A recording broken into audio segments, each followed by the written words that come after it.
Nice to be in orbit.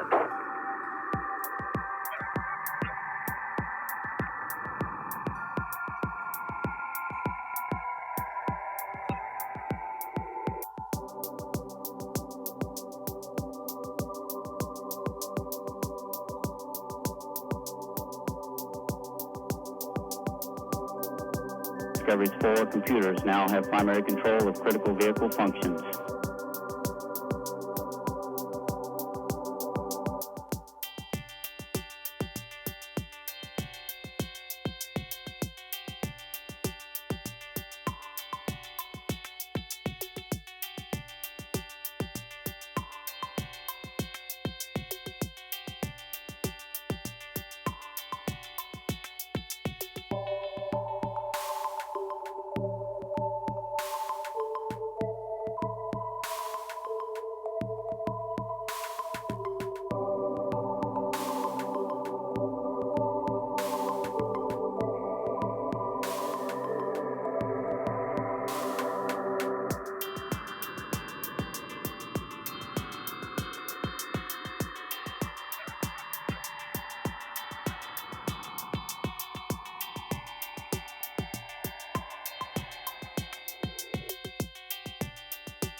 Welcome home, Columbia. Beautiful, beautiful.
Hi, I'm Anna Cordray, the Deputy Program Manager for SBIR and STTR.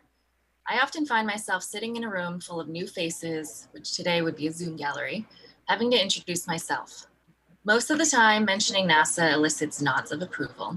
We all have to admit that NASA is pretty cool, but I wanted to share that when I further explain that I focus on small businesses, on helping small businesses, the eyes in the room just light up. It resonates with people, it touches them, and we always want the underdog to win. So while I work at NASA, I see myself working for small businesses like yourselves. Now, before we dive into the Fireside Chat, I would like to introduce you to two members of our Program Management Office that you're likely very familiar with already, and if you aren't, their names will be forever etched in your brains after this chat. Eric?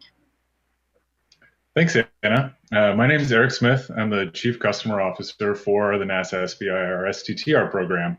And I'm a recovering computer scientist, a recovering lawyer, before I made my way into government. And I'll say that the common thread in my career, both before and in government, has been technology innovation and entrepreneurship and how we support those ecosystems.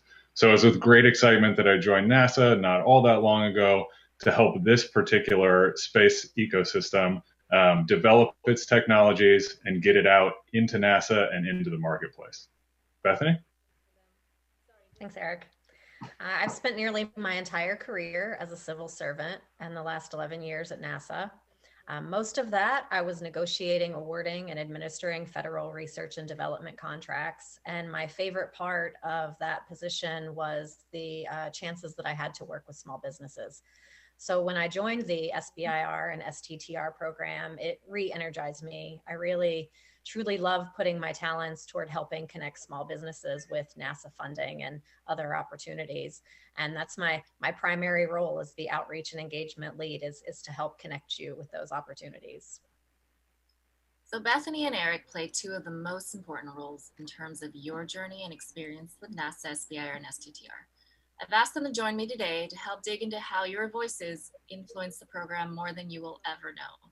So Eric and Bethany, if you wouldn't mind, please put on your customer hats. That would either be a small business or research institution hat. And let's get rolling. Yeah, sure. I can kick us off, Anna. Obviously, the COVID-19 pandemic has been at the forefront of all of our minds, and personally, professionally, and otherwise. And I know, at least for myself, 2020 has been one of the most unpredictable and busy years to date. And I think it's more important than ever that the program is able to adapt to the changing needs of the small business and research institution community. So can you talk me through some of the changes that the program has undergone to help us survive the hardships that COVID has been imposing?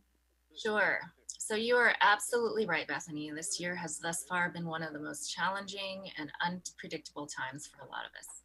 We recognize COVID is posing hardships for many small businesses across the country, and we have taken proactive steps to address the needs of our vital small business research and development community. For example, we heard from you that a few additional weeks was needed as it was extremely difficult to meet our original 2020 Phase 1 proposal deadline of April 20th, right at the beginning of COVID restrictions. Wanting to ensure that all small businesses had a fair and equal opportunity to submit their ideas and enter into NASA's technology pipeline, we extended the deadline by 4 weeks. On the flip side of that, we worked closely with NASA reviewers who themselves were unable to return to their offices or labs, and we're trying to manage springtime virtual school lessons to expedite that review and selection process so that awards would not be impacted by that shift. Our goal was and continues to be to get funding into the hands of small businesses, the lifeblood of our economy, as quickly as we can. We ended up receiving 14% more proposals this year than in 2019, and we took that as a sign that small businesses and research institutions need our help more than ever, both financially and from a partnership perspective. A few other immediate and near-term changes we've made are that we moved up the 2021 Phase 1 solicitation by 2 months to November 9th. This means that firms have a funding opportunity available to them much sooner. Our outreach and communications mindset has shifted to accommodate the virtual environment. We have been experimenting with and developing new and innovative resources for you to simulate that natural and holistic in-person event. We started accepting deliverables, though many NASA centers remained closed so that firms would get the payments they needed for the work that they contractually performed. And we proactively work with agencies and programs so that you have the full breadth of resources, including loan information, calls for ideas, and open funding opportunities outside of just NASA and NASA SBIR. Our team always has an ear to the ground listening for ideas that can be of value to you. If there are any additional things that we can be doing to help you through this, don't be shy, let us know. That's a great point, Anna. One of the things I've noticed and appreciated most about the program's leadership is that you all recognize the importance of flexibility during the current pandemic, of course, but also before this. Remaining flexible and pivoting to meet the needs of our small businesses seems like it's always been a priority to you in the program. How has NASA SBIR STTR adapted and changed over your time here to make sure it's meeting the needs of the community? Well, thank you for that question, small business. I have been with the program for about 10 years now, and one thing I will say about all those years is that flexibility is the modus operandi. No day looks like the previous. And for those of you who have journeyed with us, you will have noticed every single year something looks different, whether that's an improved award opportunity, an updated submissions platform, or a new communication style. Our team constantly reflects on your experiences with the program, and then we make the necessary changes so that you can keep thinking up those cool ideas and developing technology that we aren't able to. NASA definitely can't do it all, but with the help and collaboration of academia, private industry, and small businesses, together we can work towards the best interests of the nation. Now, recognizing the challenges of sustaining a small business in today's world, we are focused on making this program a reliable partner to you. We want to be here to help you weather the storms in the life cycle of your business. Some examples of how we are positioning ourselves to be that partner for you are that we created the role of Chief Customer Officer, practically unheard of in government, to represent you, our customer, and that's Eric. His focus is to ensure we always keep you all in mind when developing processes, enhancing our systems, or making program changes. We are consistently considering your feedback, whether that's through our request for information or the help desk or good old regular phone when developing our solicitation and enhancing the electronic handbook. This event, our annual Innovation and Opportunity Conference, continues to grow with informative and fascinating content to provide even more value to our community. The questions you asked at this event this week all feed into our future vision, especially our outreach and communications plans, which is led by Bethany. The list goes on, but what I'm really interested in, and what I know you're interested in, is what the next 10 years might look like. While I cannot paint the picture for you, I can tell you the NASA SBIR and STTR program will continue to stand by your side, and our team wakes up every morning energized and wanting to do so, whatever changes that might bring. So Eric and Bethany, if you wouldn't mind taking off your customer hats and telling us a little more about the why and the how of your roles, both of which are relatively new as they were created over the last couple of years to ensure that we do always keep our customers, the small businesses, at the forefront and center in everything we do. Eric, let's start with you.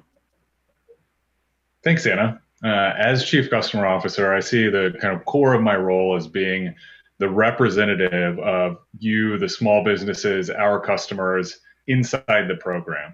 And that spans everything from making sure that we have user-friendly, usable, not burdensome platforms, processes, and systems for you all to use when you're interacting with us, but also making sure that we're soliciting your feedback in ways that we can process it, that you know how to give us that feedback, and that we can actually take that in as actionable data to make decisions on to improve the program and to improve our processes. So as you use the electronic handbook, EHB, as you apply to our program, we want your feedback. And right now, I think many of you are familiar with the annual RFI.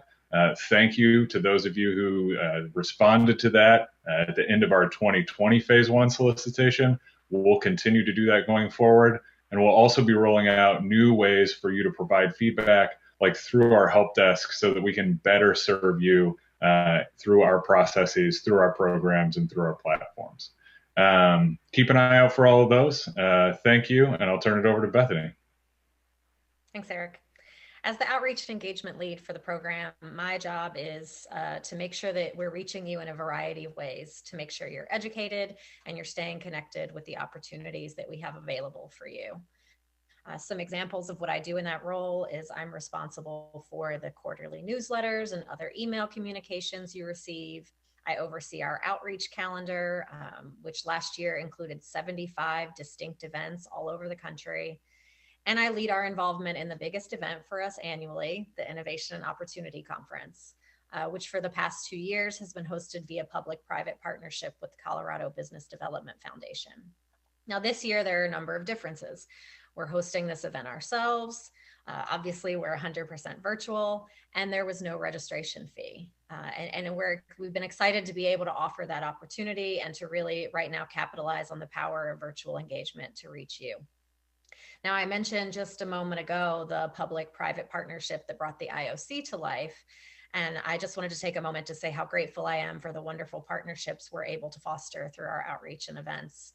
Later today, we have some important partners hosting sessions that I think you will get a lot of value of. The Ohio Aerospace Institute in Cleveland, where we hope to spend some more time when in-person events become safe again, as well as the MSI STEM Research and Development Consortium, and internal NASA partners, the Science Mission Directorate and their Entrepreneurs Challenge, which you can join live today as well. Well, thank you guys.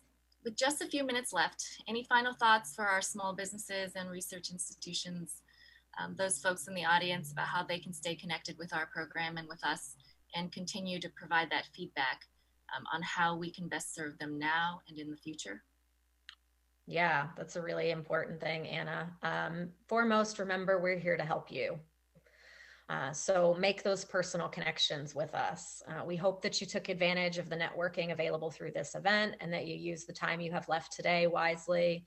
But post-event, maintain those relationships that you made here. Reach out to our CTTLs with any questions you might have. They're very happy to help, whether by email, phone, or otherwise. It's really important to ask questions early. As Anna mentioned, our solicitation is coming out November 9th this year. And when that comes out, we will be in a communications blackout. So the next 2.5 weeks are a really important time for you, whether you're a new small business hoping to get started working with the program, or you're a familiar one looking to improve on your past proposal experiences.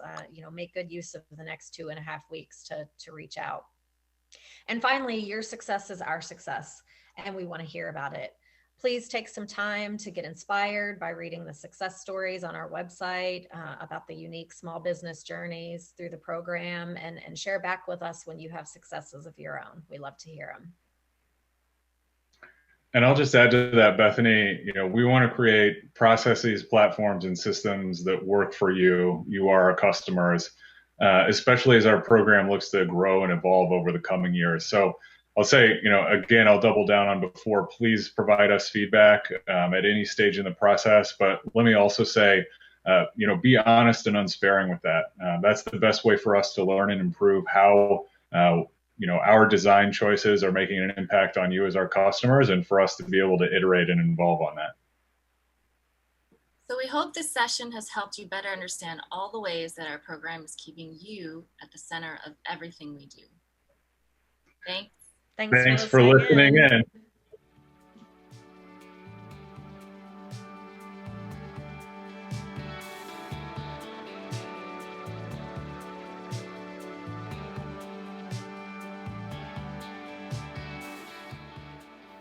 Welcome, everybody, to day 3 of the Innovation and Opportunity Conference brought to you by NASA's SBIR STTR program.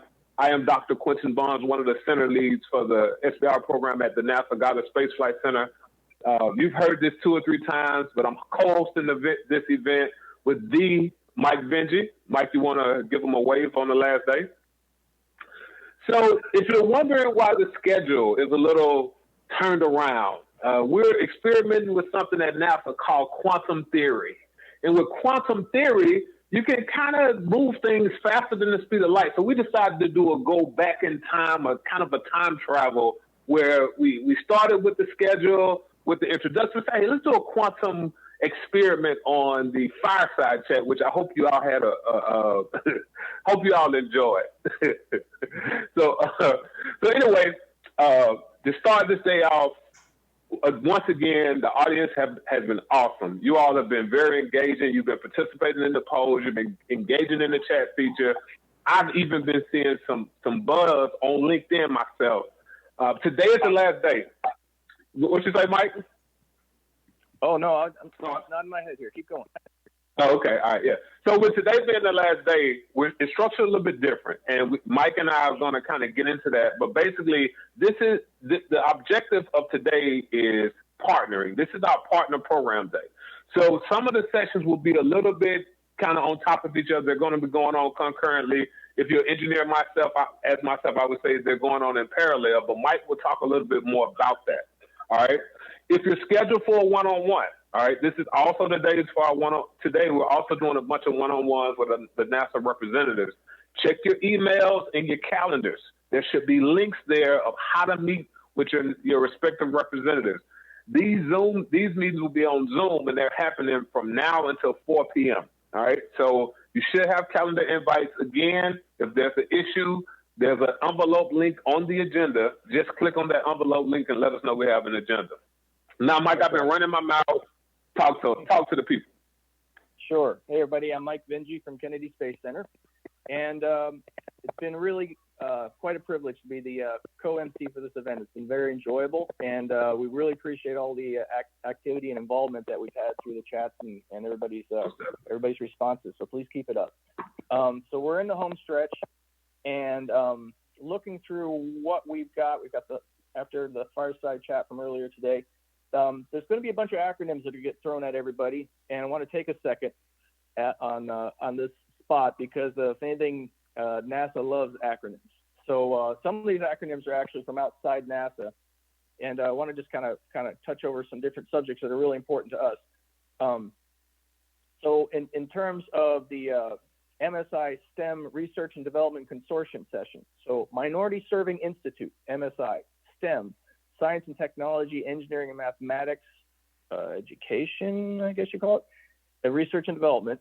The whole organization there is all geared towards trying to make sure that there is the ability for these research institutes to plug in and help companies who need some sort of technological R&D type of help to get over the hump and figure out technology. So like Quentin was saying, today we've got the opportunity for everybody to actually connect with R&D teams that might be from universities that could help complement your R&D team. So think about it that way.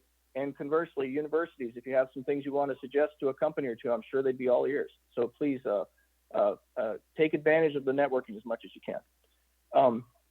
So within the minority serving institutions, MSIs, that includes HBCUs, which is historically Black colleges and universities. Then there's HSIs, which is Hispanic serving institutions. And then, I got anything more? No, I think that's about it for that. I think I've saturated everybody on the acronyms. But I think you hit all of them. Yeah, that's most of the big ones to be aware of. And after that, we've also got the Science Mission Directorate Entrepreneurs Challenge, during which you can hear the 10 companies pitch their innovations to a panel of expert judges for a chance to win $100,000 in prize funding. That's pretty cool. And finally, we've got a session hosted by the Ohio Aerospace Institution, acronym OAI, that'll cover some of the best practices for building and using your regional ecosystems for SBIR growth. So this last session, this is really important, not just for the Chamber of Commerce or tech incubator type representatives that might be online listening to this event, but also all the different small businesses that feel like you don't have any kind of support team near you. You probably do, you just don't realize. It might be worth you kind of peeking in for this particular event and sort of get an understanding of how tech ecosystems are formed in different areas. Even regions that are out there sparsely populated and such, there are tech ecosystems that have been put together. There's probably somebody near you that could give you a hand, especially when you're putting together your team or your research proposal and such. So for folks who feel like you don't have any resources, I'd point to that one in particular. Yeah. And then other than that, let's see where else are we at? Yeah, and I think that's kind of the main things I want to cover, Quentin. Go ahead. Yeah, that's good. Thanks for those logistics. And I just want to reiterate some of the things Mike is saying there. Pay close attention to the agenda because we have things kind of going on concurrently. They're kind of happening on top of each other. So you may want to make some choices. But, you know, if by now, if you look at the agenda, you can kind of see how things are structured. We have, depending on where you are in the program, we kind of recommend the phase in which particular segment to pay attention to. So the links, again, are on the agenda. And please don't forget about our happy hour, all right? You know, our virtual happy hour, 1:30 Eastern time today. Well, I guess it'll be 5 o'clock somewhere. But anytime we say something, 5:30 somewhere, anytime we say something is in Eastern time. So 1:30 Eastern time today. Don't forget about the happy hour networking section, all right? During that session, we're going to announce the winners of the Entrepreneurs Challenge that Mike was talking about. You'll also get a chance, again, to network with your fellow colleagues, NASA representatives, your peers. Get a chance to network with everybody. So we're hoping everybody to stick with us. The conference is not going on, you know, very long as most conferences because it's virtual, but we're looking for people to participate just like you all been doing all week. Any last words? I think people want to get to the conference and stop hearing us blabber on, Mike. Yeah, absolutely. Looking forward to the interaction we have later with the networking. But coming up next, what we're going to be doing is the Partner Roundtable session, how to transition from set-asides to core funding, hosted by Minority Serving Institutions, STEM Research and Development Consortium. And the acronym for that is MSRDC. And so leading that off will be Michael Hester, President and CEO of MSRDC, and Alan Arnold, Director of Research and Development. And we'll have those folks up shortly. All right.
Hello, everyone. My name is Michael Hester, and I'm certainly glad to join this Innovation and Opportunity Conference with you today. I am the President and CEO of the MSI STEM Research and Development Consortium, and I'm here with my colleague. We'll allow him to introduce himself. Thank you again. This is a great opportunity. My name is Dr. Alan Arnold. I'm Director of Research and Development, and we'll explain a little bit about what that means and how you guys can partner. Very excited about what's going on. About 5 years ago, in 2015, the MSRDC organization was born. Is designed as a research organization, research and development organization for minority serving institutions with the intent to increase the participation of MSIs and their collaborative partners in the research endeavors of the federal government. Since our inception in 2015, we've been quite busy and have had a number of successes to bring to the fold more minority serving institutions, as well as their private industry partners in research activities. For example, we're rather proud of the fact that we've got one of our institutions is involved in developing detection technologies for agricultural contaminants that might come into the US ports of entry. Another example of some success is with City College of New York, which is working on increasing energy efficiency of HVAC systems. These kinds of technologies are the ones that lend themselves to partnerships with private industry, and also it's research that can lead to tech transfer and commercialization, and also all kinds of innovations that come with that. And this is what we're talking about today. The consortium uses a rather unique funding vehicle that allows our membership of minority serving institution and collaborative partners, both private industry, majority universities, et cetera, to pursue federal funding and research in ways that bypass the normal competitive process. We use something that's similar to an other transactions agreement vehicle that's rather unique and relatively new in government procurement. But it essentially allows our members to skip ahead on the line, to go directly to government to negotiate direct awards for funding. So this is what's particularly unique. And as we dive into this a little bit more detail, Dr. Arnold is going to talk a little bit more about the more detailed information about how this happens, how it works, give you some examples, and walk you through this process. Mm-hmm. That's a great introduction, and it's very exciting what we do. This organization is the only of its kind, and that's a gift and a curse, because being the only one of its kind and having MSI in the equation is we have perceived implicit biases, right? So you may have heard or you may have seen that, on the government side, for example, they believe that only universities can do a certain type of research, like basic science, right? Or, for example, they believe that some minority serving institutions don't have the infrastructure or the capabilities to do that research. So what we do at MSRDC, we really mitigate that. So we go in there and and I'll talk about some real examples shortly. We really go in there and say, hey, we're talking about research dollars, research capabilities. And quote that my boss uses, there's no such thing as minority money. All money is green, right? So there's no minority money. And the awards that have been funded have been programmatic dollars, right? So they're not minority set aside funds. I just want to make that clear. And we also, when we go to the program officer, program manager, we say, look, these are $17 million of core research dollars. And this is what they have done with it. So another one of these terms that we came up with is, because of this implicit bias, we want to show people how to turn. There's another one that I think Michael brought up, is turning contacts into contracts. All right. So if y'all need to write that down, contacts into contracts, because how do you do that? I mean, because everyone has, they were talking about earlier with the networking and things of this nature. So we can have, all of us have contacts, but how do you really develop that relationship? So with the relationship, MSRDC, what we do is we work on the behalf of our members, even if they don't know it, because we're working all the time. And during the pandemic, our work hasn't slowed down. So we're working really hard to get more relationships within government. And so what we want to show here is how you can do that, how as a business you can do that, and how as a partner to a university you can do that. So we build these new relationships. We can build these relationships based on our contacts, or we can build the relationships based on the relationship of the I was going to say participant, but you guys are participants, but the university or the business. So for example, I'll give you a real example. that happened recently. So, for example, we had a conversation with the Air Force, and the Air Force they said, you know what, I want to work with this particular person at this particular university, and through the funding vehicle, they said that, hey, we can do that, and we can actually move that forward. And so this funding that's able to take place, we were able to get through the process from writing. Now here's the thing: writing the SOW with the program manager. Okay, and that means that you have the ability to understand. You're not going to a solicitation. You're not going to a broad agency announcement or BAA. No, you're talking directly to the program manager that will fund you. Okay, so what we do is what we did was they said, here's the SOW. We went through, and then we have them respond. So they respond to an RFP, and guess what? The RFP is their name. That's the only one. It's only for them. So there's no bidding, right? There's no bidding process. There's none like that. So I know all the businesses are like, oh, how do you bid on it? Nope, there's no bidding. Okay. So and so that's how we can build that relationship. And that took from hello to let's get the evaluation of the proposal about 30 to 45 days. I think it's like 38, but I don't want to be too specific. But it took about 30 to 45 days to get that. Now, if you think about that, what kind of that kind of value there? I know everyone, they want research dollars. Of course they do, right?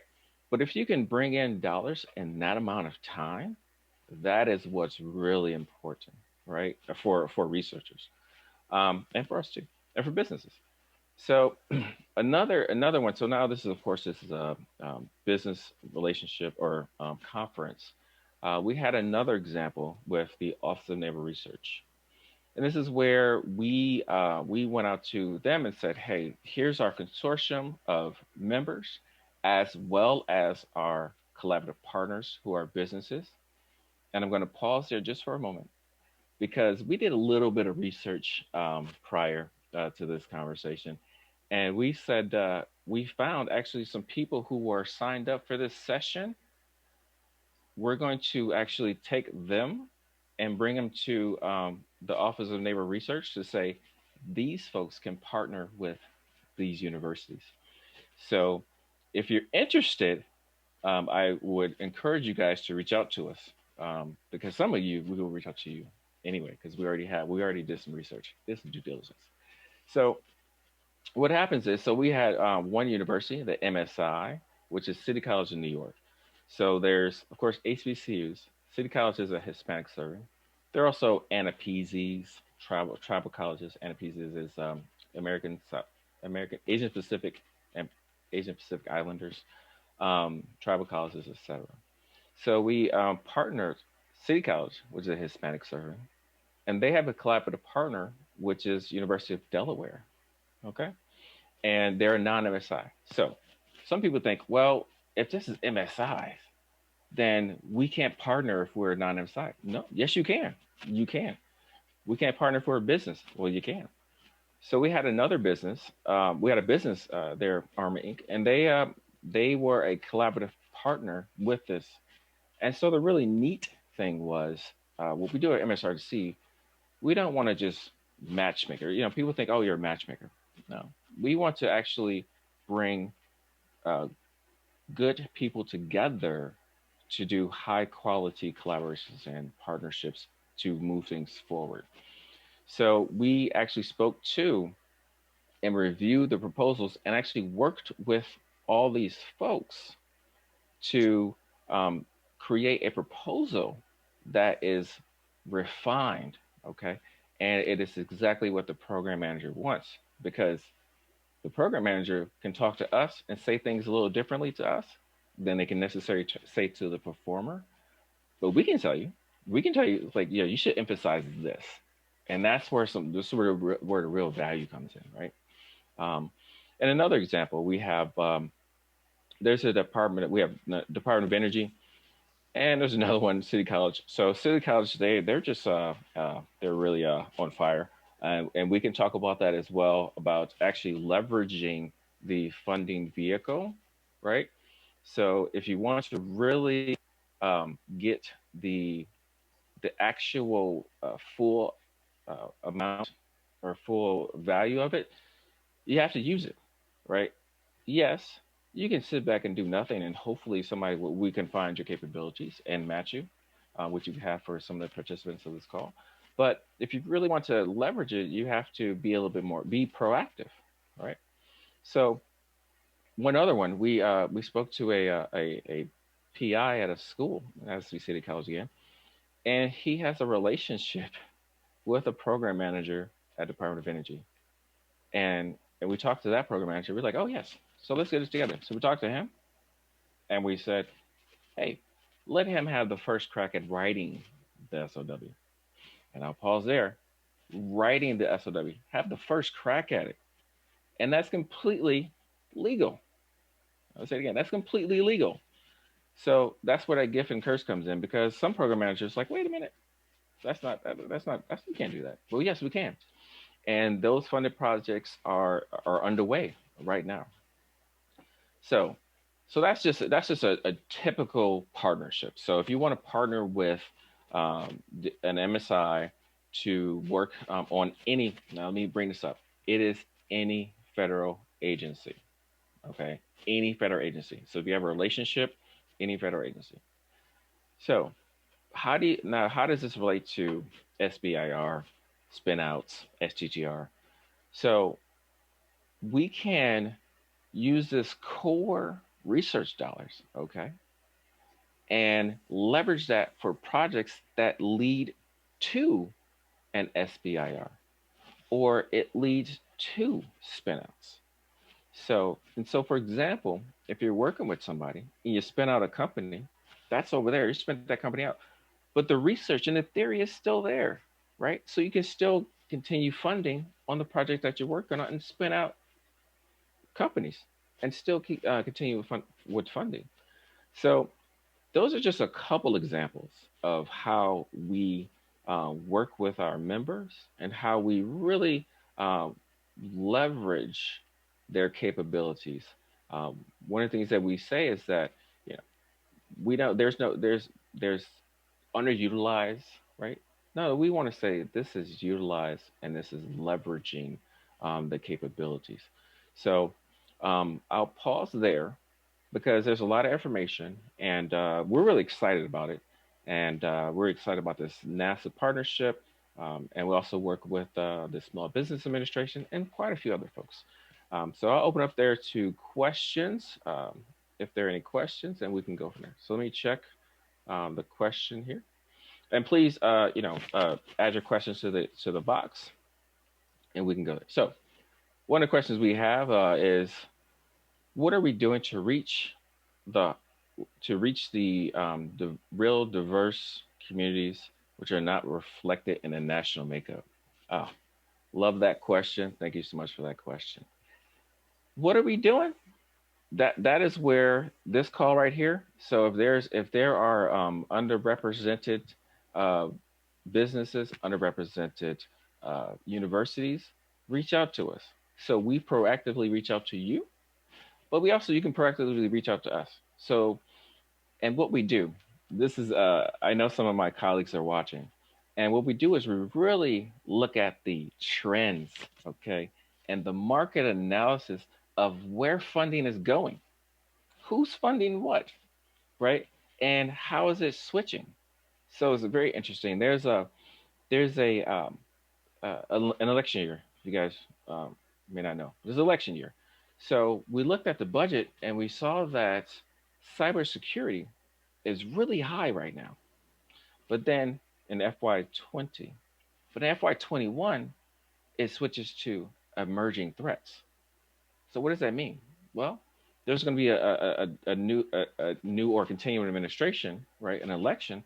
So right after that happens is emerging threats. So we know that. So we're going to talk to the program managers right now to say, here's this business, here's this university, that can do just that. And it's very exciting. It's very, I get really excited because it is working on national security, so it's really exciting.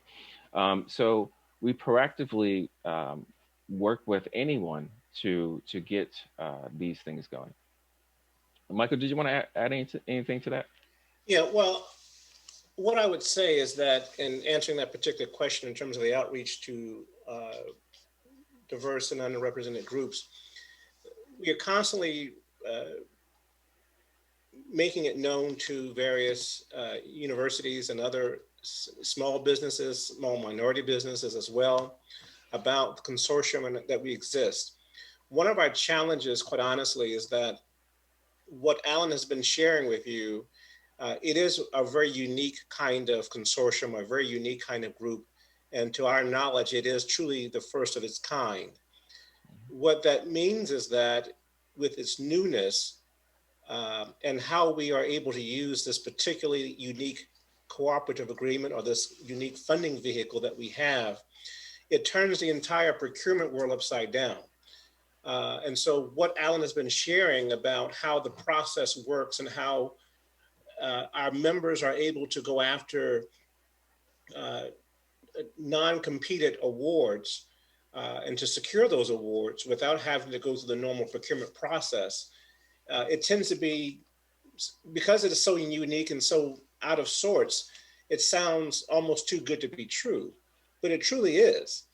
As an example, about a little over a year ago, we had one of our members to secure, I think, close to $4.3 million in 5 separately funded projects in a period or a space of 90 days. And they competed, that particular university competed with no one to get those award dollars. And they're doing work for the Department of State and some other areas as well. With those awards, they had business partners. So there were at least 3 business partners that were part of this. So when Alan is sharing with you that we want to make sure that you are participating in this, it really, you get out of this what you put into it. You really have to take advantage of it. And so as Alan has shared, we've done our homework, we've done our research already, and we've taken a look at the participant list. One of the things that Alan has not talked about is that we use, we have a new system, a data system that enables us, we're pretty excited about it, and Alan can talk to you a little bit more about it. What it enables us to do is to find out not only what, we find out what, not only where the market is in terms of cybersecurity, where the funding is, and who the actual even points of contacts are on the government side, but we are also able to find out who are which universities have the requisite capabilities to address those requirements, those technical requirements. And even looking at, based upon past performance and other kinds of things of such as that, we're able to see who are potential business partners. Now, we're able to gather that information, and what we're trying to always do is to put together what we call solution teams. So we look at the opportunity that's available. We look at then what are the capabilities of our members who are part of the consortium, and even looking at other potential business partners who may not even be a member of the consortium. They don't have to be a member of the consortium immediately. And so we will reach out to these entities and try to bring them together in some fashion. But as Alan has mentioned, we do more than just matchmaking. We're actually walking you through the entire process from the beginning, relationship development, to the final point of funding, which is very important. Yeah, and we got some really nice questions. I appreciate you guys having these questions here. I answered really a softball question. One says, who can join the consortium? Anyone. Anyone can join the consortium. And here's the thing. The next question usually is there a fee? No, there's not a fee. Because what's more important than a little, $5,000, $10,000 is really getting that research funded. So we would prefer to get the research funded than charging a fee to the consortium members, to the business, or what have you. So that's a short answer to that one. Another one is, does MSRDC have a presence in the Midwest? I'm from Michigan. If not, is there a comparable Midwest agency? So luckily for you guys, we are a virtual company, so we're everywhere. And strategically, we do have folks that are in physically in Texas and Arizona and in the DMV. So we do, or DC area. So we do have the ability to communicate with folks that are all over the country. And we do that quite regularly, especially with talking to people from California. And we just learned that Arizona has 2 time zones, which was like news to us, to schedule a meeting. So we have that everywhere. Let's see here. This next question, one is in reviewing the website. There are no current ones for NASA. So this is where it's kind of a what you get in is what you get out. So we're only a certain amount of people, so we're going after ones that we know right now, and those are the active awards currently. So, but if you have opportunities or projects that you think would work specifically with NASA, hint hint NASA, you can reach out to us, and I believe that our links and our contact information will be provided later. But you can reach out to us and say, okay, here's a project that I have, and more importantly, or not more importantly, what makes things a lot easier is to have that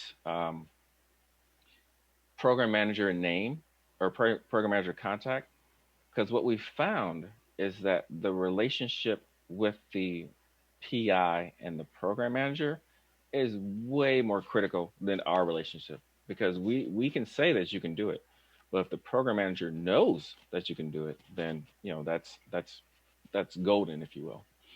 So, Mike, you want to add anything to that? We have like 4 other questions, but do you want to add anything to that, Michael? Just very quickly, the example that I gave a moment ago with the university that secured about $4.3 million in a space of 90 days, that was with the Department of State.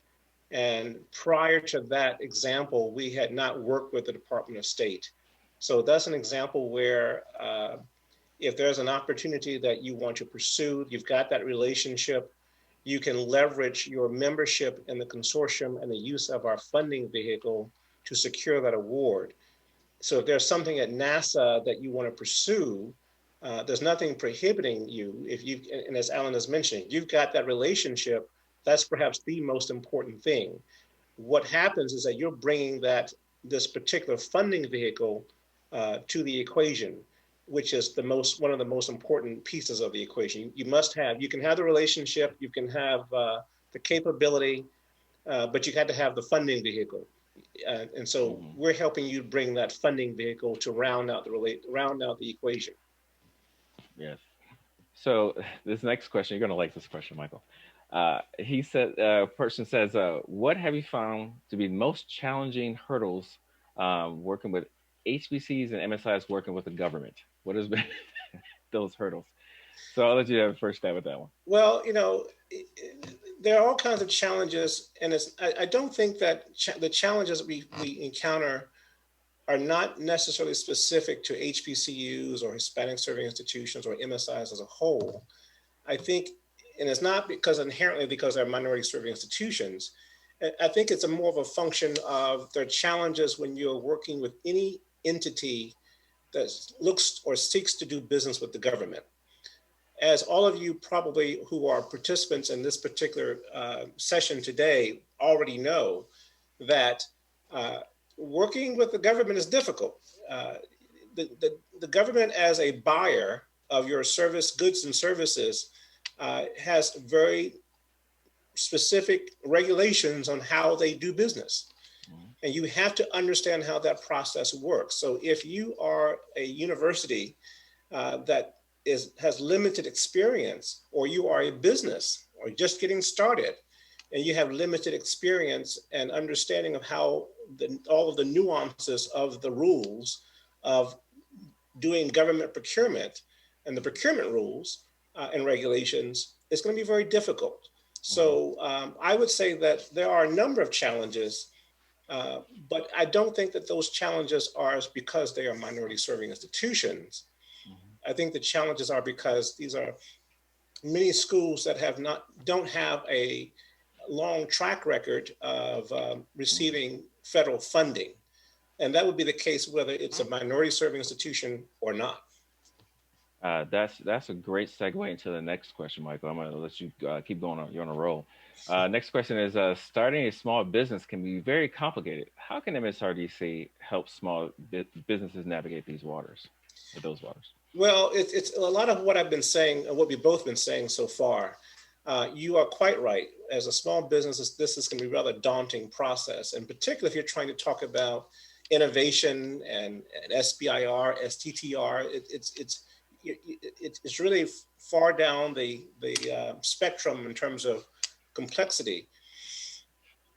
One of the good things about working with the consortium is that, and what I oftentimes call it is contracting on training wheels, if that makes any sense. Because of the way, and we really don't have the time to give you into the specifics of the funding vehicle that we have and how it works. And we would love to have a follow-up session with anyone who's interested, and we can have a deeper dive into how it works. But for now, suffice it to say, the way the funding vehicle works, it really does get around a lot of the complexities and cumbersome requirements of the federal acquisition regulations. In fact, our particular funding vehicle is not subject to those federal acquisition regulations, and is meant to be for non-traditional contractors, which makes it's meant to be easier for those business entities that are small, just getting started, that may not have the infrastructure and the other capital resources to pursue federally funded projects.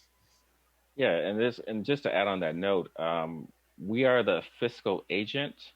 So one of the bigger hurdles is, getting everything to be able to fiscally work with the government. And so we take care of a lot of that portion with the technical reports, the invoicing, and things of that nature. So we, as Michael says, on training wheels, and interestingly enough, my daughter just learned how to ride her bike by herself instead of just pushing it. So we're helping you out, right? We're helping you out.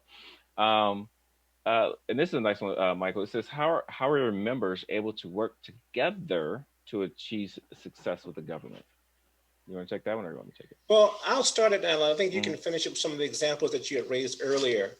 One of the things that Alan talked about was that we put together teams of universities and businesses together, and we call these solution teams that we present to the government to perform the work. And we've got a number of examples of some successes that we've had already. We also, for example, we've had combinations such as Fisk University and Vanderbilt University working on a project in chem biodefense. That was rather successful. And this is a situation where you had a small liberal arts university partnered with a larger majority university. That was rather successful. We've had other successes where even just recently, we've had a team working with the Office of Naval Research, as Alan mentioned earlier, where there's a minority serving institution, a majority university, and a small business working on technology that's going to be quite innovative. We won't get into the specifics of the technology. There may be some sensitivity to the technology. So those kinds of things are happening. And Alan, you may want to share some or either more about that example or maybe some other examples. Yeah, so one of the things, I know we're talking very rosy and shining and all that. So one of the other things, so we have success, but there are also times where so I made this assumption. Where you put teams together and you put them in a room and they'll just work it out. And it's just going to be magic. And I could just sit back. That's not the case. So, that's where it comes in with some of the challenges working with anyone, right? And some of the ones working with small businesses. So, and personalities. So people work with people, right? And so what we do, if there's a person that may not have the best relationship or with working with another person, we say, okay, that's great. We can partner you with someone else. So we facilitate the relationship between the government and the PIs, but also between the PIs themselves and the businesses themselves. And what we do is, if you're a small business, I'll tell you this: you go on anybody's website and you have all these capabilities, right? You have all these capabilities, and so you can have capabilities, but what are your core? What are your like shining star capabilities? That's where we go into your site and we talk to you directly and say, okay, what are your capabilities and how does it relate to a particular agency, and how does it complement, not not to overdo, but how to complement a university, because you want to synergize it, right? And so we work with the universities and the businesses independently first. This is what we found: independently first, and then we bring them together to say this is a potential, all right, to of a partnership. So we work with you, and that's how we found to achieve success quickly. And so we're getting close on time. Let's see. There's a couple ones. There's oh, this is a nice one. It says, what about if a small business has great ideas but they don't have team members to make it happen? This is a good one.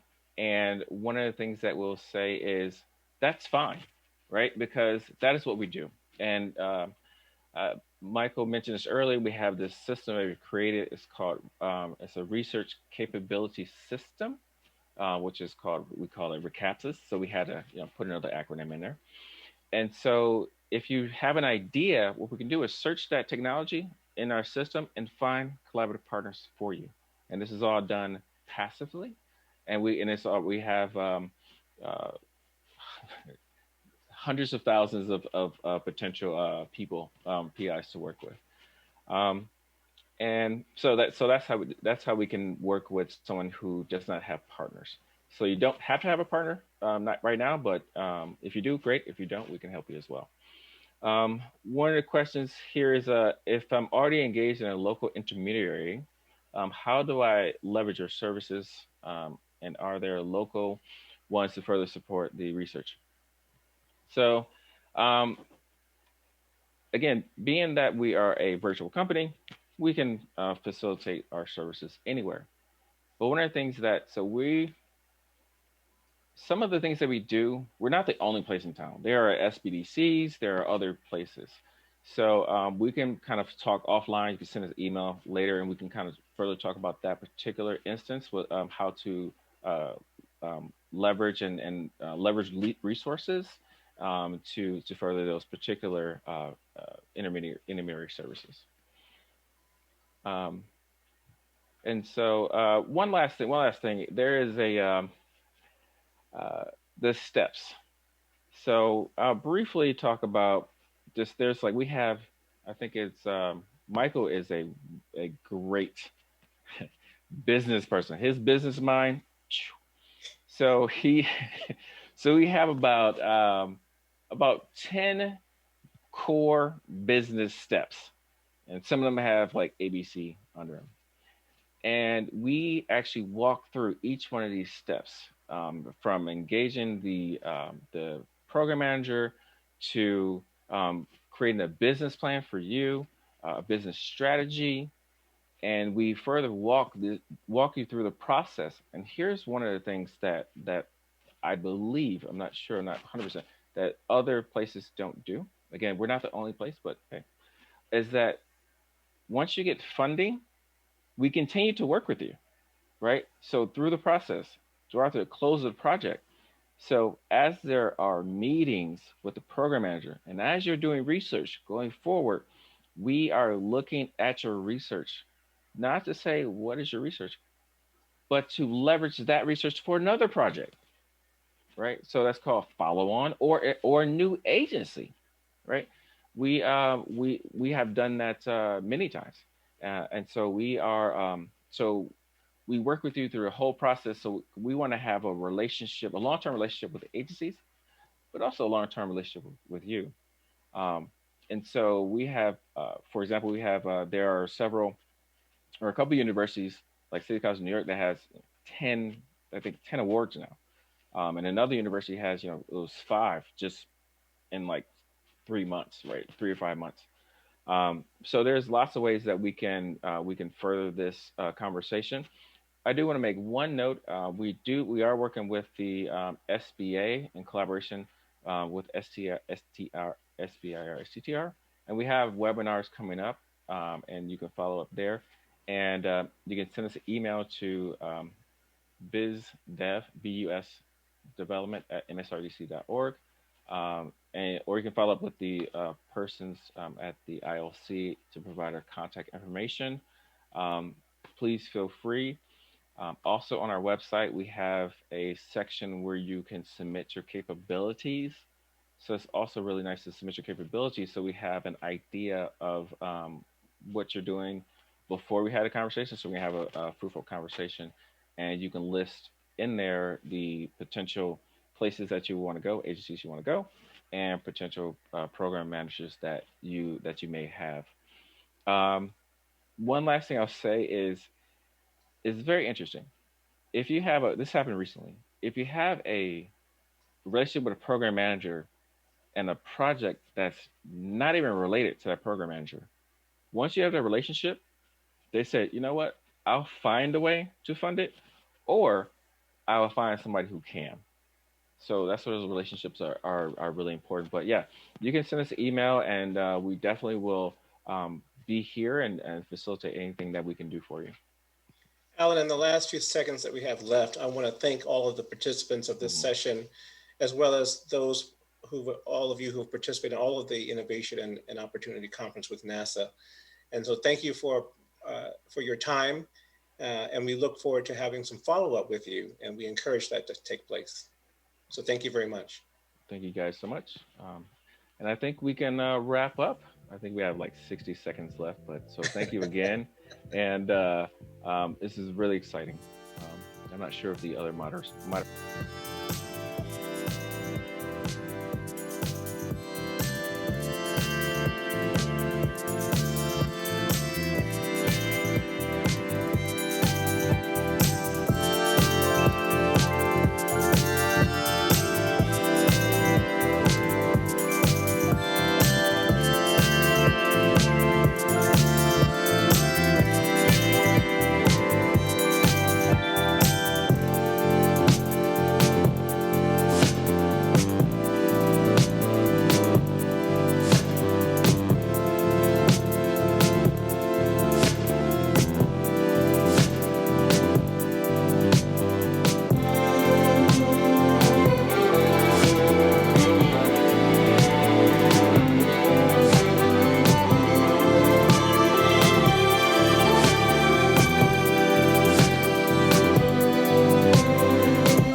Hi, I'm John Stankovic, the President and CEO of the Ohio Aerospace Institute, and I'm happy to be facilitating our next panel, which we look forward to hearing about the best practices on building and using your regional ecosystems for SBIR growth.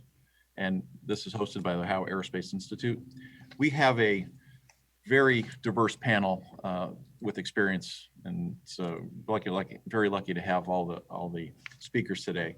We've got folks with experience bases that span both civilian and military SBIR programs, folks that have experience with small businesses, with large businesses, working public-private partnerships at the local, the state, and the federal level, experience with FFRDCs. So we're really looking forward to your questions and hearing the insights of these folks and really hearing this entire ecosystem that's been put together, growing all the way from local engagement and boots on the ground with small companies, all the way up to larger national programs that expand, they include NASA, but expand to other federal agencies. So we have a couple people I'd like to introduce. So first up is Mr. Anthony Gillespie. He's a senior program manager at the Ohio Aerospace Institute. He has over 29 years of experience working on a variety of technology programs, bringing together academia, industry, and government. I've known Anthony for quite a while, working a lot of the programs in helping small businesses grow, sharing the resources that are available at the state and the local level, and federal resources, working with EDA, working with the SBA.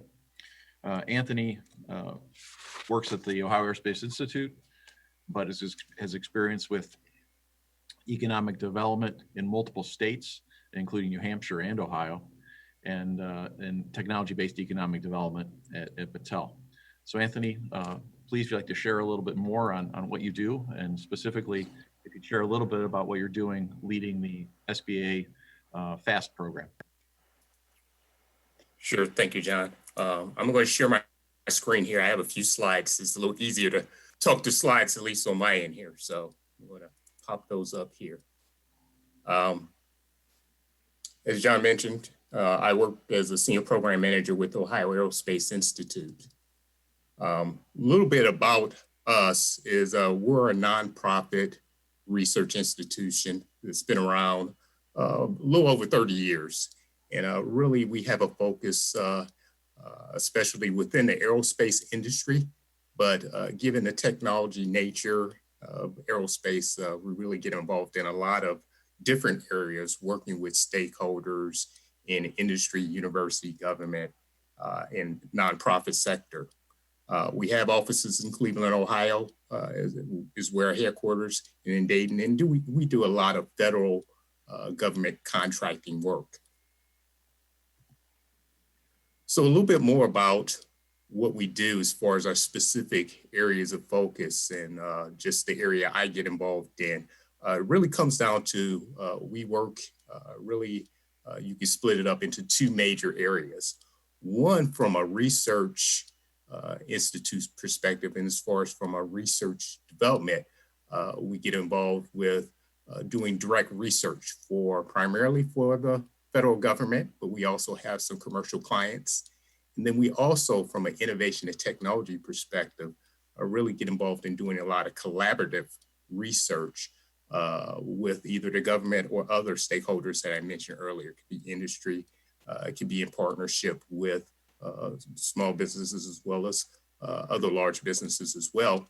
And then the other really kind of major activities that we get involved in is really providing support services, support and advisory services.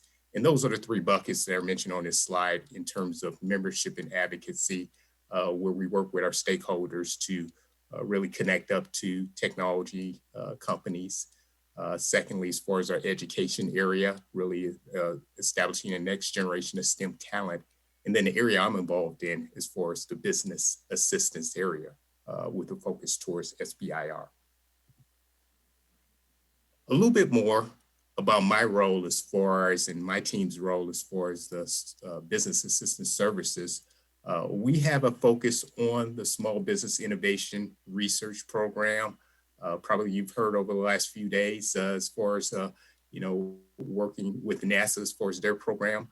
There's 10 other agencies also involved as far as the SBIR program, and then the complementary program that is the Small Technology Transfer Research Program, STTR, and there's over $3 billion available. For us, as far as John mentioned earlier, I manage a program called FAST that's supported through the Small Business Administration. And we really focus on looking at helping small businesses really go after SBIR grants. We have an emphasis in trying to get more underrepresented businesses involved as far as those activities. And for us, really our focus is on 3 key areas when we work with companies. You see here on this slide, it really comes down to 3 things that we do. One is training with respect to SBIR and STTR opportunities. The second area really comes down to providing advisory services. So working with companies to help them identify SBIR opportunities, STTR opportunities, and developing their proposals. And then lastly, we really provide support along the lines of outreach. So once you have either secured an SBIR opportunity, it's marketing to the government to eventually maybe get a contract opportunity being part of their supply chain, or working in the commercial sector as well as part of their supply chain. So we help facilitate those interactions. So that describes a lot of our work. I look forward to your questions and providing more information as far as what we do. Thank you. Thank you for that introduction. That was great. The next panelist that we have, I'd like to introduce, is Dr. Kathleen Gilpin. She's the Director of National Engagement for the Academic Partnership Engagement Experiment, which is a program run out of the Wright State Applied Research Corporation in Dayton. She received her master's in psychology from RIT, and then also holds another master's degree in national security studies for the Naval War College, and her PhD in neuroscience from the University of Maryland School of Medicine. So you see we have quite a diverse technical backing of the panel here. She continued to do a postdoc at NRL, worked with the Air Force Warfighter Readiness Division. So Kathleen, if you could share a little bit on the APEX program and how you're trying to extend that program nationally. Yes, hi. Thank you so much, John. I'm really happy to be here, and I'm looking forward to getting to talk to some folks too. APEX was funded by the Air Force. We are a partnership intermediary with AFRL, and we were funded about a year ago to bridge the gap between for the technology that exists at universities, and then trying to get that technology from the universities to the small businesses that can commercialize that technology. And so we have a few different programs under the APEX banner. One is education and training, where we're developing essentially a lecture series, and some of them will be focused on academics, trying to get more universities and more PIs at universities involved with the SBIR STTR program. One of them is national and regional outreach, and that's the one that I'm most involved in. But underneath there, we do a matchmaking event every time there's an open call for proposals. And then also we have a whole process navigation team that really helps guide and mentor new SBIR, STTR applicants through the process, because it can be somewhat daunting if you're a first-time application. And then we have data analytics, which is quite a robust capability for us. And we have found that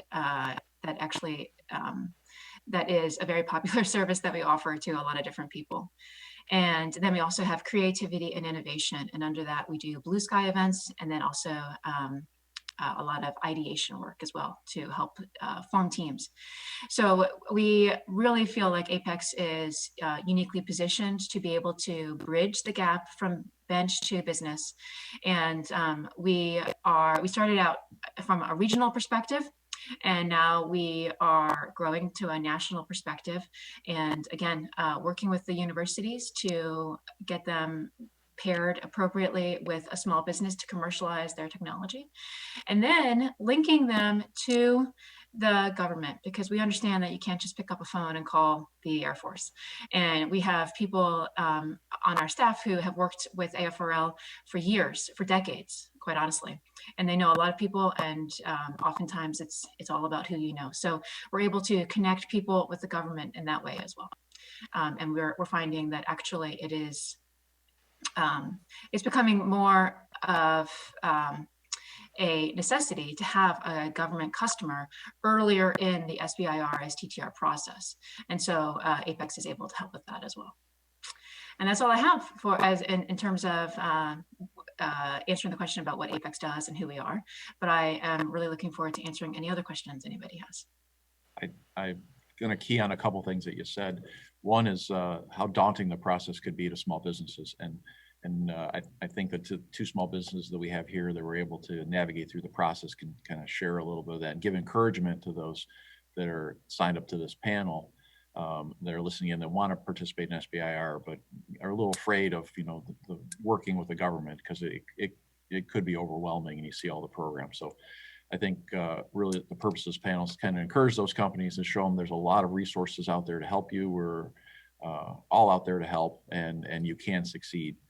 And I think the other important point that you made is really connecting to those users. So what you're doing at the Air Force, trying to connect the technologies early on to the folks that really need those technologies is really important. And I think fundamentally, that's what the businesses want, right? When they come into the program, they're coming in because they want their ideas and their technologies used. And so as quick as you can do that, and as painless as that process can be made, I think it's a huge encouragement. So I applaud your efforts in that area.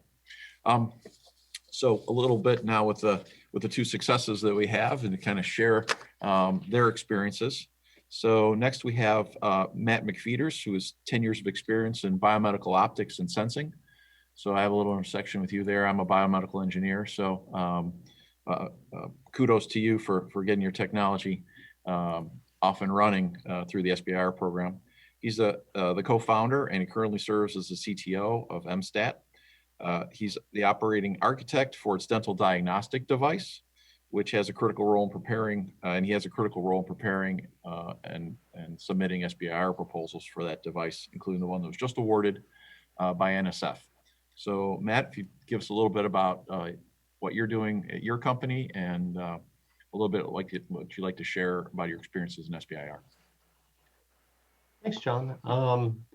So I'm an engineer and a partner in a small SBIR from the company. And maybe the best way to describe us is to say that we're interested in commercializing, biophotonic technology for medical diagnostics. And like you said, our company's main project right now is building an early cavity detection device that we hope will improve dental office capacity and patient experience. The device that we're working on, will enable your dentist to avoid most drilling by catching cavities earlier when they're still reversible, eliminate pain and hassle, of cavities for patients, and free up dentists, typical day, enabling them to see more people, and a lot of things that we think have a lot of value. So we received our first SBIR award from the National Science Foundation, earlier this year. And that enabled us to do a lot of the kind of initial prototyping work that, for our technology, which we're still working on. We also got a supplemental I-Core award from NSF.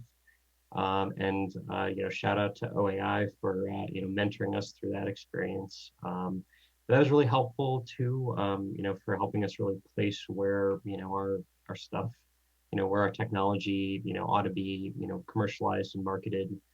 And I guess, maybe just, say otherwise, we really appreciate, the SBIR program, particularly what kind of got us interested in it was, equity-free, capital to help develop, your products, and, freedom to operate without investors breathing down your neck, and really just kind of follow the best path that, your technology can take. And we really hope that our diagnostic device will be able to come to market, and we estimate maybe we could have a $10 billion market in a few years if we manage to succeed with that. We're still looking for funding, and we're working on getting to phase 2 and then further down the line.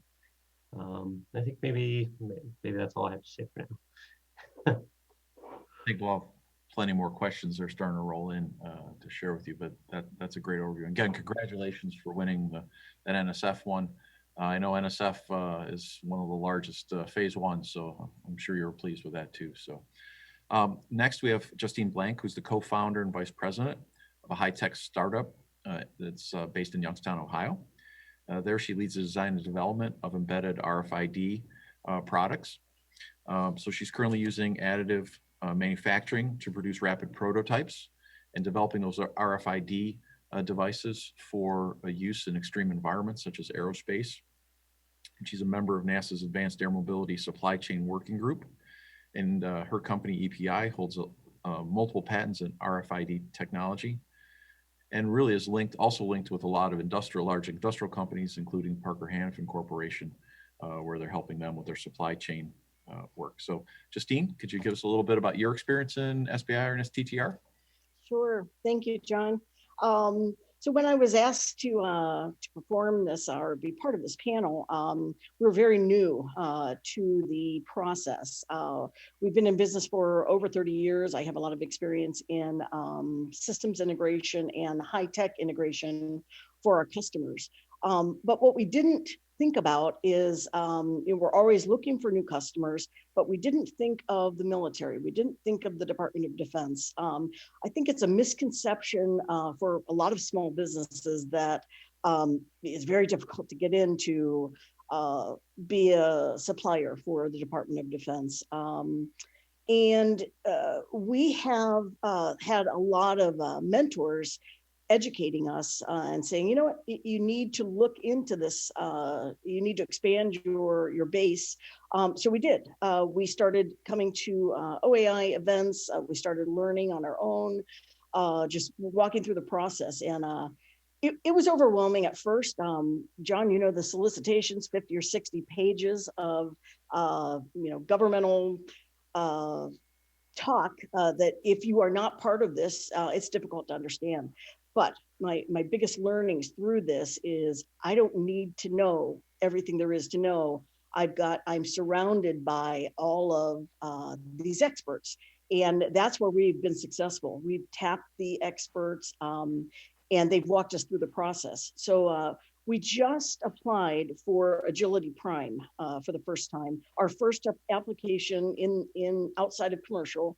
And the Agility Prime is a focus for leading the U.S. in the flying vehicles, basically. They want to be first. We want to have all the technology in the U.S. as fast as possible. So we have, and have worked with RFID over the years. And what I learned in some of the classes and some of the experts, it's not necessarily that you need to have a military background or you need to develop something specifically like the new Mars rover.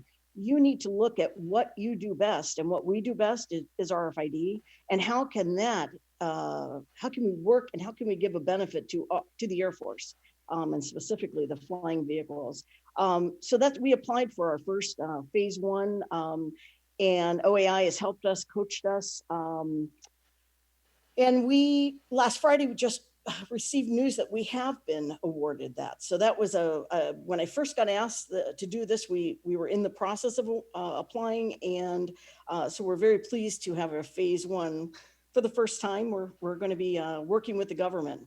So, I appreciate all of the AFWorks, the OAI, and all of the help that we've received, and the coaching on actually doing your first application.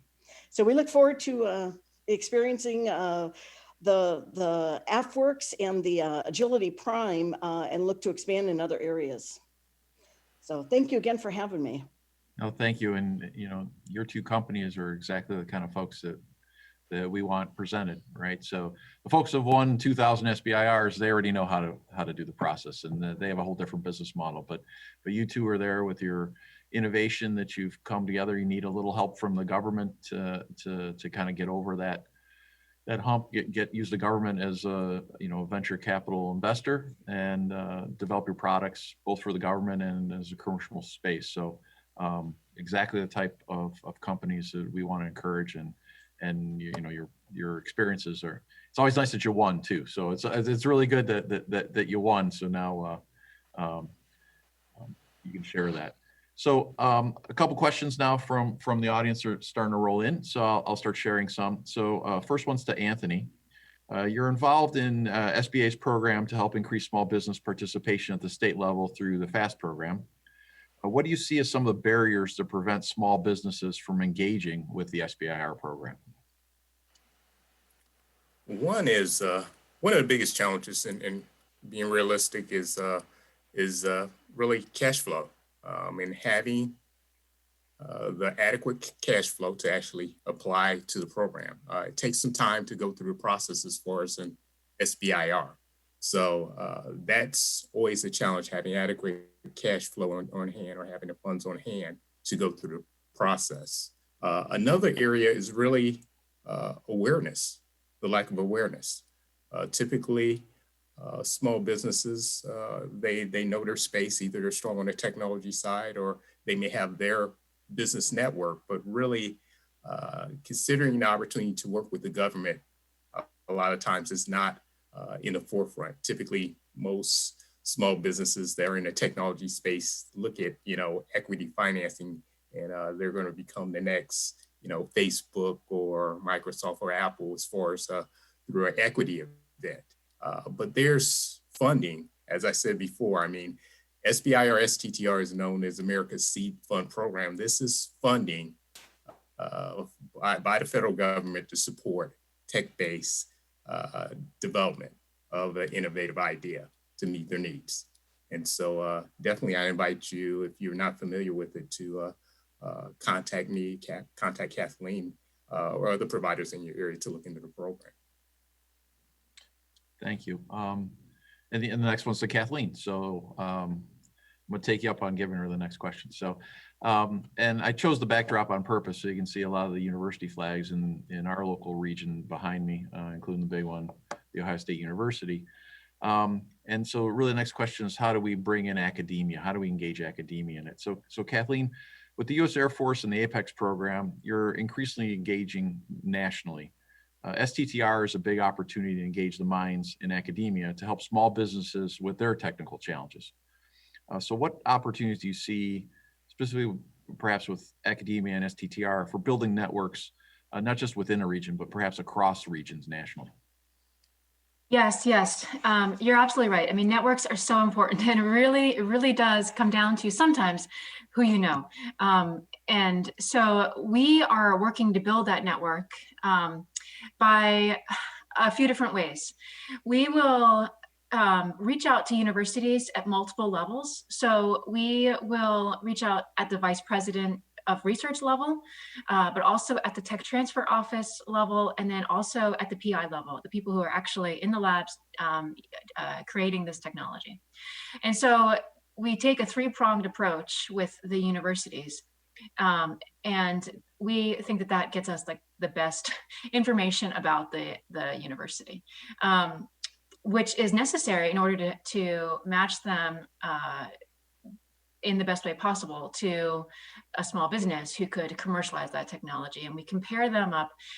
So that's network number one, is pairing the universities with the small businesses. And then network number two is pairing that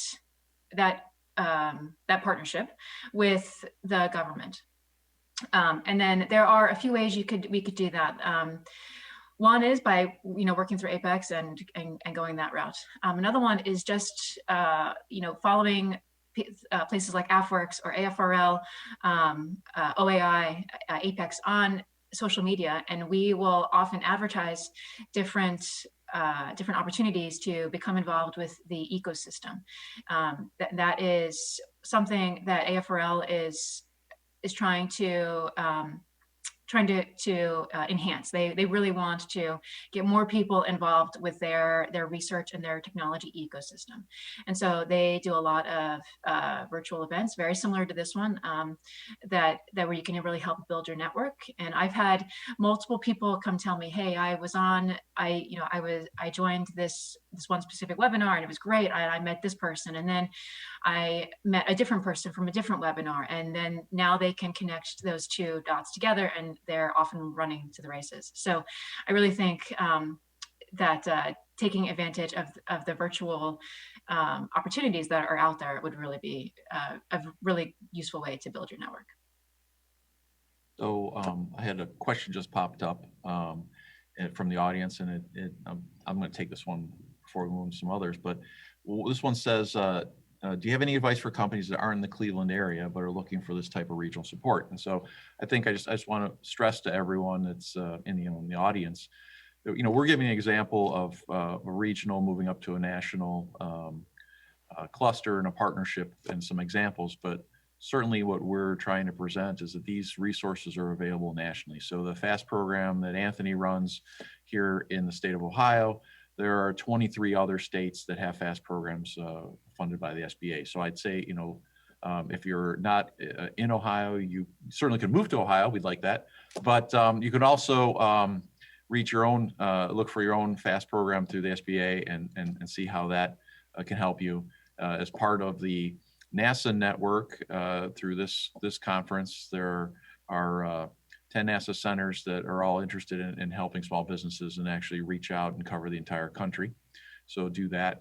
And then Apex, I want to stress, is a national program. So, that activity that Kathleen can provide is a national resource. So, we're all here to try and help you out. Okay, so these are to Justine and Matt. Couple questions. Hey, John, before you shift, I just wanted to piggyback for folks. If you're looking for resources, you can go out to SBIR.gov and go to the resources tab, provide a state-by-state breakdown of small business assistance resources. So feel free to reach out to me. We'll provide our contact if you didn't get the link, but I just wanted to put that shout out here for folks who are looking for assistance. Yeah, and just to add to that, one of the things we do in our region is we work very closely with our PTAC program, right? So that's funded by Defense Logistics Agency, helping small businesses. So we reach out to their the small business development activities within the state, and these are available throughout. So there are a lot of resources available, and I think as Justine said, there's you don't have to know everything. You just have to find people to help you. So and those are out there. Okay, so to our SBIR participants, what attracted each of you to actually apply to the SBIR and STTR program? How did you come across it to begin with? Well, I'll start first. We had an advocate at the Ohio Aerospace Institute, as well as we are not a startup company, but we joined Youngstown Business Incubator because we had a new twist on our company. And when we joined that, a whole world opened of, oh my gosh, there is so much available for small businesses that you don't have to figure everything out on your own. And we were directed to go to this class and sit in on this and see this seminar. And we made decisions based on to apply for the SBIR, STTR based on just being blasted with joining different companies or organizations or the clusters that are available. So we joined this startup incubator, and it has launched us and just created our network like you can't imagine. And it helped us, I believe, very much so in making an application first, John, and then, receiving that and moving forward. And we feel very comfortable that the success of phase one, we already have the resources right in this group to be able to help us with a phase two. And we've commercialized things. We have our RFID that is out in the market right now, but it's commercial customers. So why shouldn't we offer what we do best to the military and to help our country? Great. Matt, how'd you find SBIR? I think, you know, we came to it two ways, and both, you know, were through connections, you know, locally and otherwise. And so, you know, one was another, I had a friend who worked for another local SBIR funded company. I think it's called Orbital Research. And, you know, talked about the process and, you know, made it seem like it was kind of a, you know, kind of a great thing for, you know, taking ideas out of the lab and, you know, turning them into commercial products. And then second, you know, one of my partners and I had a friend from college who became a program manager for an Army research lab. And maybe an interesting point there too, you know, that he made to us early on is just talking to program managers is like key to figuring out, you know, what there's funding for and, you know, kind of what kind of things make sense to go after, you know, making sure what, you know, you think is a good idea is something that's actually, you know, of interest to an agency's priorities. So yeah, I think that's more or less how we came to it. And then, you know, we just use the resources and muddled through, you know, to figure out how to, you know, actually use the program. So I guess the follow-on to that is, you know, now that you've won the initial phase, how do you see leveraging that funding to grow your business? I guess I can take that one again first.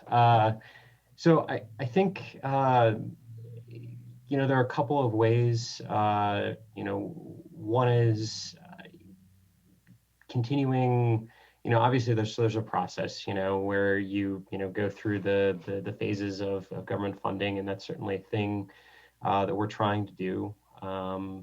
You know, we also have been, you know, trying to leverage that to, you know, seek outside funding, outside partnerships. And, you know, there are a lot of different centers around the country funded by the NSF. And, you know, so we've been talking to, you know, people around the country and kind of taking advantage of the resources that are available to us, you know, once you have some SBIR funding, you know, in terms of connections and, you know, people who are kind of willing to be more helpful. And things like I mentioned I-Corps before, and people talk about that way too much, but it is a good program. So, you know, things like that I think are really helpful, and are, you know, we're still, you know, kind of working on figuring out, you know, what the path eventually will be. And to add to that for EPI, I feel that we're with funding, we're going to be able to rapidly produce what would take us years. We're going to be able to rapidly produce this, and not only for the commercial industry, we're going to make enhancements, but then have it a benefit for the Air Force and what we're trying to accomplish with the Agility Prime program. So that's going to grow our business and make it more rapid for us, John. So some of the comments are coming in as you're speaking, so you two are rock stars. People are asking for your contact info, and it sounds like you're exactly where they are in their companies and they want to talk to you. So I want to give a little plug into the networking session. So this conference has a set of networking sessions. One rolls in right after ours ends. And so, you know, I invite you two to please stay for that, because I think some folks would like to meet you and chat with and share some experiences. Another question that came in is asking, and this is to the whole panel, where can they find assistance in developing a work plan? So I think, you know, they have a technology, and now they're trying to figure out how do they do the work plan for the SBIR and kind of lay out within that funding, you know, what can they can get done into their proposal. So I think it's more of a proposal prep question. So perhaps Kathleen and Anthony, if you touch on that. I'll jump in first. I mean, as John mentioned earlier, programs like ours, like an SBA FAST program, if you have that in your state, I would look to see if you have that specific program or similar types of programs. Your small business development centers, which are funded through the Small Business Administration, is another resource that you can look at more at a federal standpoint. And, programs, I'll give Kathleen a plug, because similar programs like Apex are around, and they're looking to continue to grow. So those will be opportunities at the federal level. And then you also have, in a number of states, you have state supported efforts. So depending upon your state, either through your state economic development group, or they may fund other nonprofit organizations in your respective state that can provide support. So I would look out for those sources as well. Turn it over. Yeah, Kathleen. Yeah, I think Anthony gave a perfect answer. And I would just add one caveat, a small caveat, is that Apex is a partnership intermediary. So if you look for other partnership intermediaries, and there are several throughout the country, they would do things very similar to us, probably just in different topic areas, really. So definitely look into the PIA. Yeah, and I think I'd also throw in there is you're developing work plans, you're first in. Matt mentioned talking to the government side on what they want. Try and get somebody that's experienced in SBIR and has gone through the process, either on the government side or that has won some, to look at your work plan and what you're trying to propose, and kind of translate where you are in your technical language into what that product wants to be. It's not always so easy to get it into government speak. So kind of honing your message down and the old red team type of proposals goes a long way. Some organizations have entrepreneurs in residence that can help you take a look at your proposals and edit them, and give you a little bit of mentorship. I've seen that go a long way to help companies win proposals. And also, not every agency is the same. So SBIR is a very diverse program across the government. A lot of different topics, different agencies run things slightly differently. Same goals overall, but some agencies will have you submit a chart deck of slides. Other ones want 25 pages of technical. There's a different way to kind of approach that. And again, always looking toward that phase 2 and commercializing the technology, always looking for that commercial product is where I'd give the recommendation. Okay. John, actually, can I throw in one more thing there too? One thing that we've learned, agencies also have very different risk tolerance. So like, the NSF will fund things that are very risky. The NIH, tends to not do that as much, for instance. And so talking to somebody, from the government about your work plan is good too, just understanding if it kind of fits within, what the agency is interested in, kind of tolerating as a scope of work too. So another one came in, and I'm going to take this one because it was an OAI question. So as a president, I feel obliged to answer this one. So it asks about OAI and elaborate how we could work with OAI. So OAI was put together really as an intermediary organization. So it was the first collaborative institute put together by NASA. Senator John Glenn helped sponsor the language 31 years ago. We were put in place to link NASA Lewis at the time, now NASA Glenn, with the Air Force resources at the other end of the state, with the industrial base that we have, and the 9 universities in the state that gave PhDs in engineering. And so to this day, we still do that function. We do not just operate in the state, we operate nationally, and try and make those connections. And so a lot of the consortia that we've probably run over 50 consortia.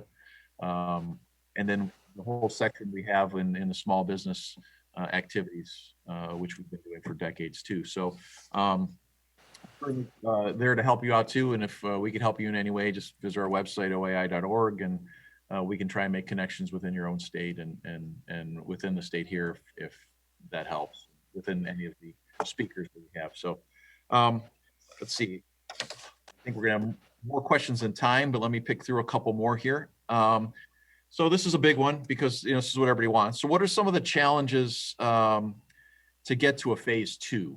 So that's what everybody wants. That's where the bigger money is, right? And the things have changed a little bit with some of the agencies. The Air Force is very big now in awarding a lot of phase 1s, shorter duration for the phase 1, but really linking you to a customer to get you to the phase 2. Others will give you more money in the front phase to reduce some technical risk, and then to the phase 2. So any advice on how to get to a phase 2? Anyone from the panel like to take that?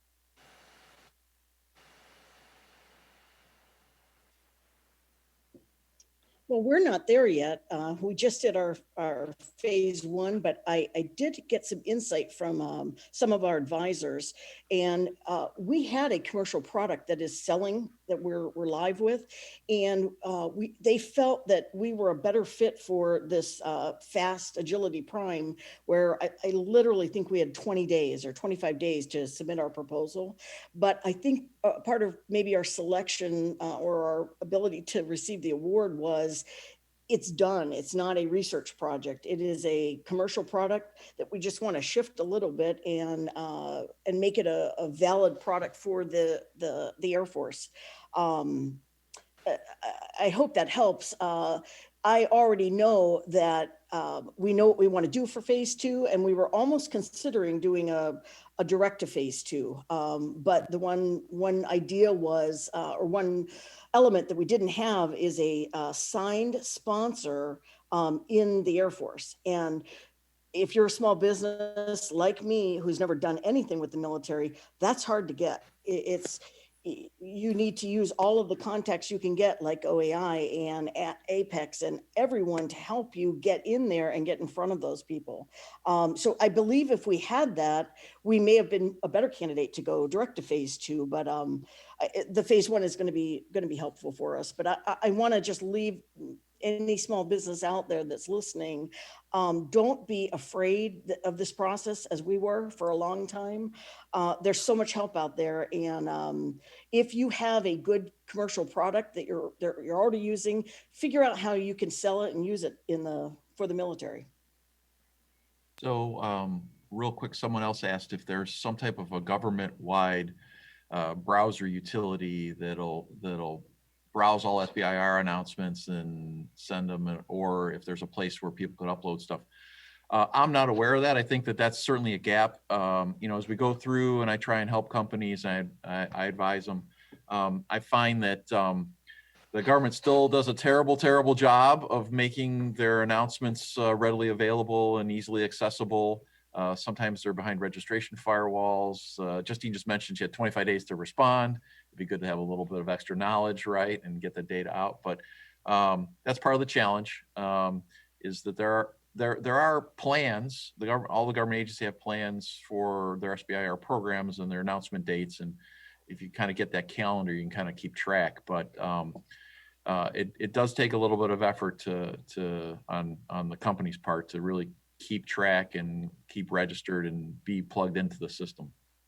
Yeah, and John, yep. the one reference I would say, start with SBIR.gov. That's not going to be your only resource because, as John mentioned, usually will drive and put out the most timeliness announcement. So start with SBIR.gov. Make sure that you're on Beta SAM as well, and grants.gov. Those would be the 3 primary sites you start with. And then depending upon where your technology focus is, if you're honing in on a specific agency, you can start ticking down and working at signing at the respective SBIR, STTR site, the respective agency. So that would be my guidance. And then in addition to that, try to, network with intermediaries such as, us, as far as with a FAST program in your packs, they would know as well. Yeah, I think it's great. You've got to get early there, get your registrations in, right? Get all the stuff teed up as you're working your technical. I know you're still trying to run your small business, and you're still trying to get capital, and a lot's happening. But definitely look at that networking. So again, huge thanks to this entire panel. Everyone did a just awesome job. The questions, unfortunately, we weren't able to hit them all. Our time is up. And I think we're going to move on to the networking session. But again, thank you to our sponsors. Thank you to NASA for sponsoring this activity and this innovation conference. It's been great.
Well, folks, we've almost come to the end of our time together today, but before we do go into our happy hour, wanted to make sure we do one final plug for our program's upcoming Phase 1 solicitation, which opens really soon, November 9th.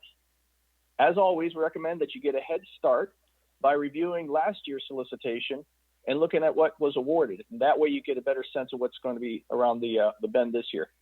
And you can also find this information on our website. Additionally, make sure you're connected with us so you can receive all of our communications and you can attend the future events. And if you haven't already, please visit our website just for general purposes and sign up for our quarterly newsletter. And I don't know about you, Quentin, but I really, really enjoyed playing the co-MC role all this week. How about you? Oh man, it was super fun. I mean, I think what made it fun was everybody was so engaging. You know, like the firms were engaging, people participated. You know, it didn't feel like you were like somewhere in a room. You know, it felt like we were trying to at least be a little bit better than virtual. You know. Yeah. Absolutely. And so, were you about to say something, Mike? No, go ahead. Take it out. Yeah, and I just wanted to say, you know, thanks to everybody. I hope you all had just as much fun as we did. But just like Mike said, just because our time together is over, it doesn't mean we should end the conversation. All right. So keep connected with us. You know, ask your questions early and often. I think Mike brought up a great point about the Phase 1 and engaging earlier for that. You can always sign up for our newsletter. And for those of you that have success stories, we're looking to hear them. I think we're always looking to hear success stories. So if it's a firm there and you have a success, again, if you commercialize your technology or your technology has been flown into a NASA mission or we use it for our research, please, please, please let us know. And I think if you take anything away from this conference, you got to remember that our program, that our staff here, we're here for you and we really want you to succeed. That was the whole point of this conference, you know. All right, enough from us. Let's head over to our happy hour taking place on Wonder, like all the rest of our networking events.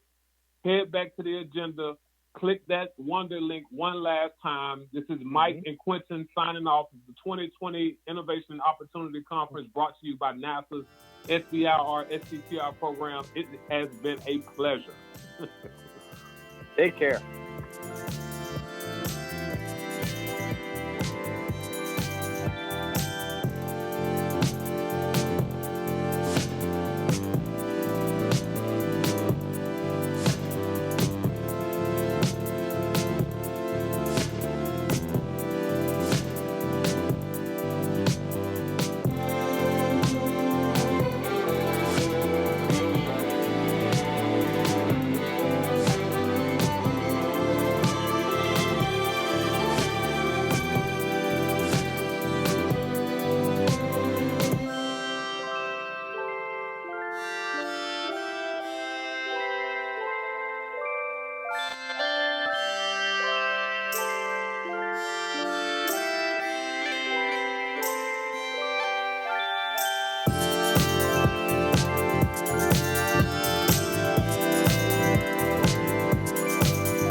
Nice to be in orbit.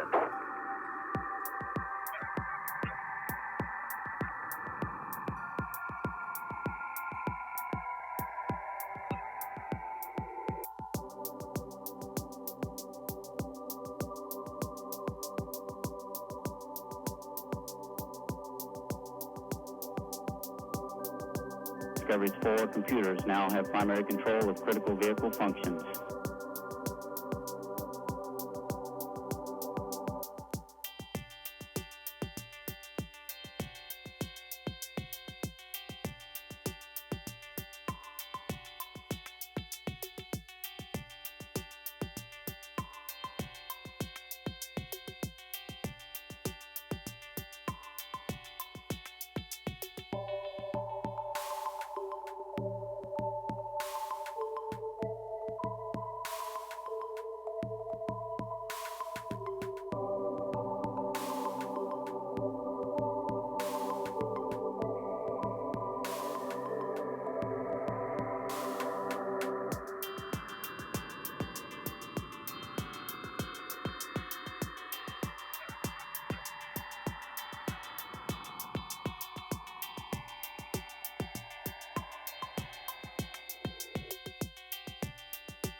Welcome home, Columbia. Beautiful, beautiful.